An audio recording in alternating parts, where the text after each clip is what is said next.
Hey everyone, in this video, I'm going to show you how to save your AutoCAD drawing as a PDF so you can share your designs with anyone, even if they don't have CAD software installed.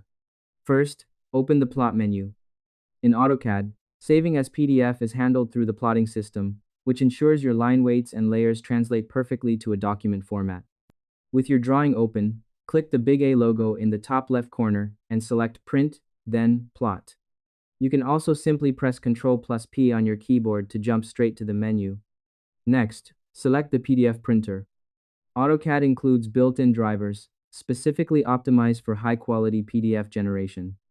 In the Printer Plotter section, click the Name drop-down menu.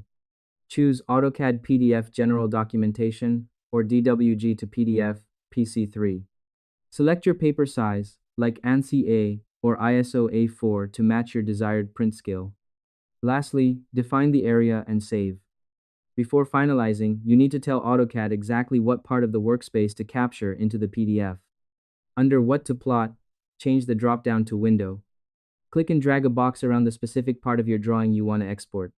Check the Center the Plot box, click OK, and choose a destination on your computer to save the file. Your drawing will be rendered into a professional, high-resolution PDF file instantly. And that's it. I hope this helped you out, and I see you in the next one.